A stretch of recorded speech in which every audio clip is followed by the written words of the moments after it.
যিনি মুখ্যমন্ত্রী কাম নেতা তিনি নিজে সগর্বে বলেন আমি গুন্ডা নিয়ন্ত্রণ করি।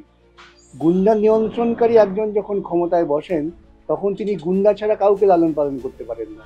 আমি তো বলি সবচেয়ে বড় দেশদ্রোহী হচ্ছে বিজেপি এবং ভারতবর্ষের প্রধানমন্ত্রী মমতা হচ্ছেন মোদির সেকেন্ড ফিডল। মোদি যা করেন মমতা সেটা করবেন। আবার যে মমতা যদি কিছু করেন সেটা মোদির পছন্দ মতো হলে আরএসএস এর কর্মসূচির সঙ্গে সাযুজ্য থাকলে সেটাকে তারা কার্যকর করেন। আমি বলি এই চিন্তাটাও মৌলবাদী চিন্তা। সে কোনো একজন ছাত্র কোনো এক সময় কি বলেছেন সেটাকে ধরে রেখে আমাকে সেই ছাত্র আক্রান্ত হলে চুপ করে থাকতে হবে। আমরা দেখলাম যাদবপুরের মতো জায়গায় শিক্ষামন্ত্রীর গাড়ির নিচে চাপা পড়লেন একজন শিক্ষার্থী, এমনই অভিযোগ উঠছে, কি বলবেন? এটাই কি আমাদের রাজ্যের শিক্ষা ব্যবস্থা?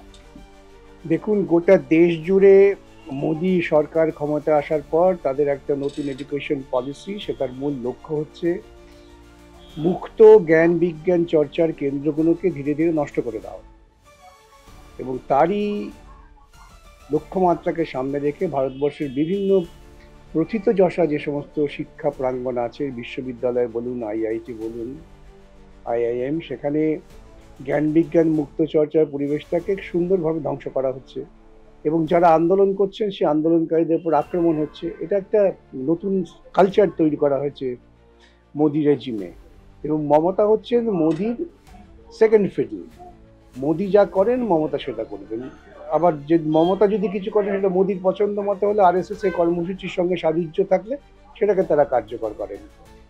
মমতা ক্ষমতা আসার পর পশ্চিমবঙ্গের বুকে মোটামুটিভাবে নামকরা যে কটা শিক্ষা অঙ্গন আছে বা বিশ্ববিদ্যালয় বলুন, কলেজ বলুন, আক্রমণ হয়েছে ধারাবাহিকভাবে। শুরু হয়েছিল রায়গঞ্জ বিশ্ববিদ্যালয় থেকে, তারপর থেকে ধারাবাহিকভাবে চলছে এবং প্রেসিডেন্সি আর যাদবপুর, যেখানে মুক্ত চিন্তার পরিবেশটা বেশি, ছাত্রছাত্রীরা স্বাধীনভাবে চিন্তা করেন, একটু প্রগতিশীল চিন্তায় তারা প্রাণিত হন, সেই জায়গায় বারে বারে আক্রমণ হয়েছে। যাদবপুর ইতিপূর্বে আমরা তৃণমূলের আক্রমণ দেখেছি, এমনকি এটাও দেখেছি যে মুখ্যমন্ত্রী ঘোষণা করে দিচ্ছেন যে ভাইস চ্যান্সেলর পদত্যাগ করবেন, ভাইস চ্যান্সেলর পদত্যাগ করলেন, তার সে সাহস হলো না যে মুখ্যমন্ত্রী আমায় পদত্যাগ করতে বলতে পারেন না। যখন বাবুল সুপ্রিয় মন্ত্রী ছিলেন তখন তিনি বিশ্ববিদ্যালয়ে গিয়ে হাঙ্গামা করার চেষ্টা করেছেন বিজেপির প্রতিনিধি হিসেবে এবং সেই ধারাবাহিকতা চলছে।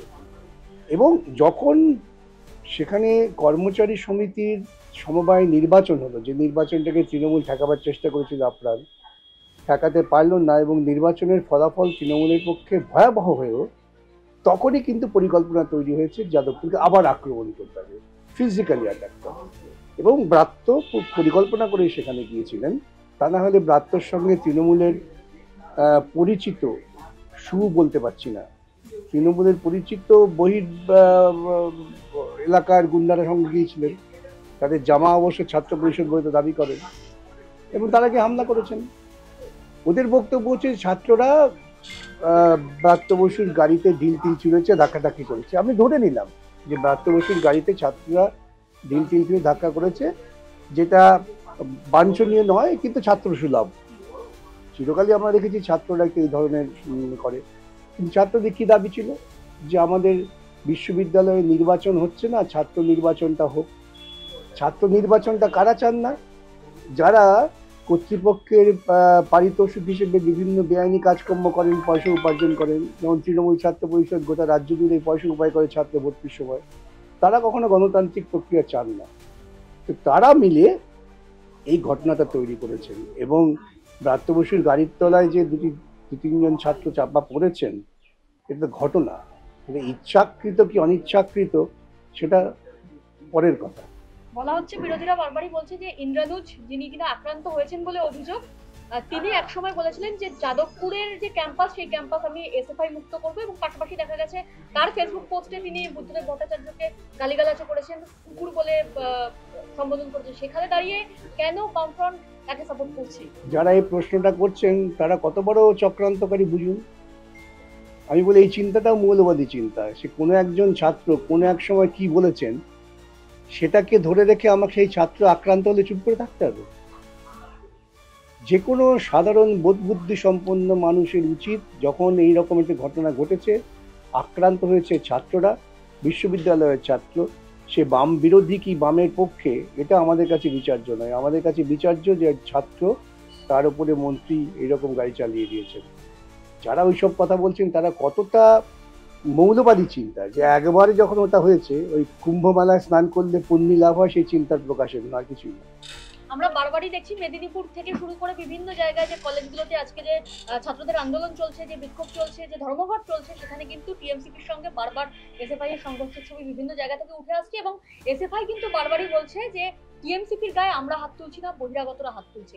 এই বহিরাগত যারা ঢুকছে তারা কি এসএফআই এর বদনাম করার জন্য ঢুকছে বলে মনে করছেন? বটেই তো। এই যে ধরুন ব্রাত তো গেলেন যাদবপুর বিশ্ববিদ্যালয়ে, সঙ্গে তিনি বহিরাগতদের নিয়ে গেছেন, আজকে প্রমাণিত, একদম চিহ্নিত করে ছবি দেখে দেখে বলে দেওয়া হয়েছে। এরা টিএমসিপির মধ্যে তো আসল ছাত্র কেউ নেই। টিএমসিপির মধ্যে আছে একদল যারা তোলা তোলে সেই ছাত্র, আর বাদ বাকি গুন্ডা। তৃণমূল দলের যিনি মুখ্যমন্ত্রী কাম নেতা, তিনি নিজে সগর্বে বলেন আমি গুন্ডা নিয়ন্ত্রণ করি। গুন্ডা নিয়ন্ত্রণকারী একজন যখন ক্ষমতায় বসেন, তখন তিনি গুন্ডা ছাড়া কাউকে লালন পালন করতে পারেন না। তিনি কখনো শুনেছেন বলতে শুনেছেন যে ছাত্রদের ভালো করে তোমরা শিক্ষা পড়াশোনা মনোনিবেশ করো? কখনো বলেনি। এবং এই যে চাকরির দুর্নীতি, তার সঙ্গে টিএমসিপি ছাত্রের নাম যুক্ত হয়ে আছে। দার্জিলিং এ ব্যাপক বেআইনি নিয়োগ হয়েছে, তার সঙ্গে টিএমসিপি ছাত্র ওদের যে নেতা বলেন তার নাম যুক্ত আছে। অর্থাৎ যারা এইসব দুর্নীতিমূলক কাজের সঙ্গে যুক্ত, তারা তৃণমূলের সম্পদ এবং তারাই গুন্ডামি করে। বিজেপির তরফে বারবার বলা হচ্ছে এই ইন্দ্রানুজের যে ফেসবুক অ্যাকাউন্ট, সেই ফেসবুক অ্যাকাউন্টে একাধিক দেশ বিরোধী পোস্ট দেখা গেছে এবং এই দেশ বিরোধী পোস্ট তিনি একজন, তাকে বলা হচ্ছে যে তিনি দেশদ্রোহী, সেখানে দাঁড়িয়ে বামফ্রন্ট তাকে সাপোর্ট করছে, বিজেপি এমনই অভিযোগ করছে। আমি তো বলি সবচেয়ে বড় দেশদ্রোহী হচ্ছে বিজেপি এবং ভারতবর্ষের প্রধানমন্ত্রী। আমার দেশের নাগরিকদের যখন ট্রাম্প হাতে পায়ে শেকল বেঁধে গরু ছাগলের মতো ওখান থেকে পাঠিয়ে দিলেন, তখন তিনি ট্রাম্পের বাসে বসে ধমক খাচ্ছেন, সামান্যতম প্রতিবাদ করার সাহস পাচ্ছেন না। এটা তো দেশদ্রোহিতা। দেশ মানে কি? দেশের মানুষ। আমার দেশের মানুষকে অপমান করছেন বিদেশি একজন প্রধান, এবং সেখানে গিয়ে আমাদের মুখ্যমন্ত্রী নীরবে বসে থেকে বসুধৈব কুটুম্বকম বলছেন। এর থেকে বড় দেশদ্রোহিতার কি হতে পারে? আমি তো পরিষ্কার অভিযোগ করেছি আমার ফেসবুকে যে ভারতবর্ষের প্রধানমন্ত্রী সবচেয়ে বড় দেশদ্রোহী। ট্রাম্প যখন বলছেন যে আমি তাকে $21 মিলিয়ন দিয়েছি নির্বাচনকে প্রভাবিত করার জন্য, তিনি প্রতিবাদ করেছেন। তাহলে বিদেশ থেকে তিনি টাকা খাচ্ছেন, তিনি দেশদ্রোহী নন। আর একটা ছাত্র সে যদি দেশদ্রোহী কথা বলে থাকে, তাহলে বিজেপি এতদিন পর্যন্ত তার বিরুদ্ধে পাল্টা কোনো যুক্তি রাখলেন না কেন, বক্তব্য রাখলেন না কেন? দেশদ্রোহীদের লালন পালন করছে গোটা দেশ জুড়ে বিজেপি, এবং তৃণমূল হচ্ছে তার ছোট শরীর।